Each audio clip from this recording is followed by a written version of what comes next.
মই আকৌ বনালোঁ আমলখিৰ এবিধ আচাৰ, কিন্তু আজি বনালোঁ তেলেৰে। তো হেল্ল' এভৰিৱান, নমস্কাৰ, খুলুমবাই।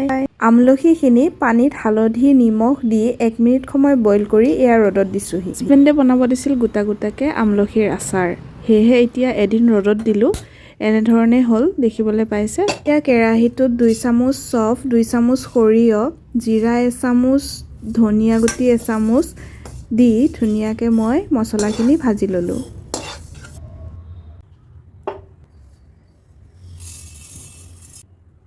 এইখিনি এতিয়া মই মিক্সিৰ বাতিটোত গুড়ি কৰি ল'লোঁ। মিহিকৈ গুড়ি কৰা নাই, ইয়াত দেখিবলৈ পাইছে, এনেধৰণে গুড়ি কৰি ল'লোঁ। জলকীয়া কেইটামান ধুই ৰ'দত দি ৰাখিছিলোঁ, সেইখিনি আনি পানীখিনি শুকাই যোৱাৰ পিছত এনেদৰে ফালি ল'লোঁ।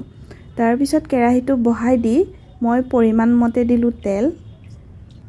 তেলখিনিৰ পৰা ধোঁৱা ওলাই যোৱাৰ পিছত গেছটো কৰি দিলোঁ বন্ধ, আৰু তেলখিনি মোৰ 70% ঠাণ্ডা হোৱাৰ পিছত মই ইয়াতে দিছিলোঁ কালজিৰা আৰু মিঠি। তাৰপিছত শুকাই লোৱা আমলখিখিনি, জলকীয়া ফালি লোৱা কেইটা আৰু নিমখ 2 চামুচ দি আৰু জলকীয়া গুড়ি, হালধি পাউডাৰ দি ধুনীয়াকৈ মই এইখিনি মিক্স কৰি ল'লোঁ।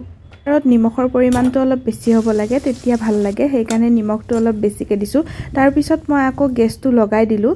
গেছটো লগাই দিয়াৰ পিছত 1 মিনিটমান সময় ভজাৰ পিছত আকৌ গেছটো বন্ধ কৰি 50% ঠাণ্ডা হোৱাৰ পিছত মই ইয়াতে মছলাখিনি এড কৰি দিলোঁ। মছলাখিনি দিয়াৰ পিছত মই ভিনেগাৰ 2 চামুচ দি ধুনীয়াকৈ মিক্স কৰি ল'লোঁ। তাৰপিছত ল'লোঁ এটা কাঁচৰ বৈয়াম, এইটো মই গৰম পানীৰে ধুই ধুনীয়াকৈ ৰ'দত শুকাই ৰাখিছিলোঁ। আৰু এতিয়া আচাৰখিনি বৈয়ামটোত এনেদৰে ভৰাই ৰাখিম।